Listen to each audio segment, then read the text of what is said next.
অধিকারী নিজের প্রচার নন্দীগ্রামে শুরু করছেন, বিরোধী দলনেতা সেই ছবিটাও এই মুহূর্তে পাচ্ছি, একবার একটু শুনি শুভেন্দু অধিকারী কি বলছেন। মুসলিম যারা মুসলিম আছেন, ইসলাম ধর্ম মানেন, তারা ঘোষণা করবেন সম্ভবত তাদের পবিত্র রমজান মাসের শেষে তাদের ঈদ পালিত হয়, যেটা তারা ঘোষণা করবে কখন হবে, কখন কবে হবে।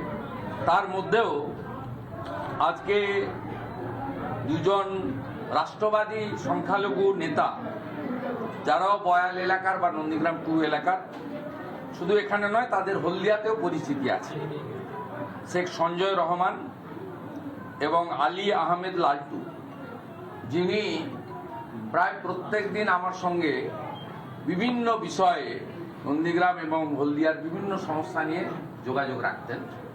আমি বিজেপিতে যোগদান করার পরে সেভাবে 2-1বার কথা হয়েছে, খুব বেশি হয়নি।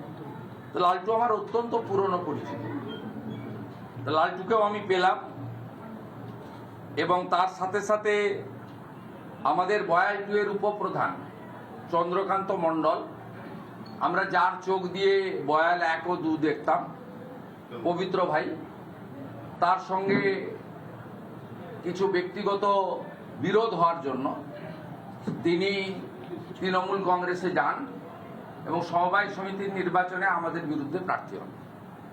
কিন্তু তিনি পরবর্তীকালে প্রকাশ্যে তৃণমূল কংগ্রেসের কোনো কর্মসূচিতে ছিলেন না, নীরবে নিভৃতে ছিলেন।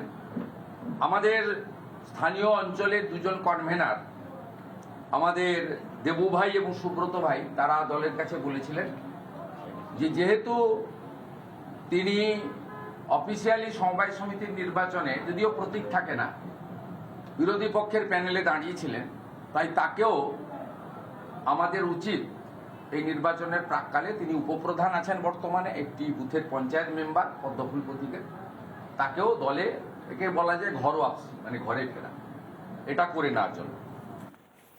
নীলাদিরা কি বলবেন, নন্দীগ্রামে এবং ভবানীপুরে 2 জায়গাতেই বিজেপিতে এখনো জয়েনিং চলছে। আজকে 2 জন রাষ্ট্রবাদী মুসলিম তারা নন্দীগ্রামে জয়েন করলেন। শুভেন্দু অধিকারী বলছেন যে বয়াল থেকেও যারা, মানে তৃণমূল কংগ্রেসের এখন যিনি প্রার্থী, তার নামও অনেকে জানেন না, তার যারা অনুগামী ছিল তারাও এবার বিজেপিতে বলছে যে একদম নির্দিষ্টভাবে বিজেপির হয়ে প্রচারে থাকবো, সব কিছুতে থাকবো।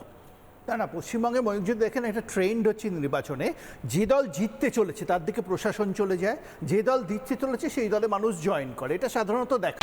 নানা ধরনের কন্টেন্ট দেখার জন্য লাইক করুন, শেয়ার করুন আমাদের ফেসবুক পেজ, সাবস্ক্রাইব করুন আমাদের ইউটিউব চ্যানেল।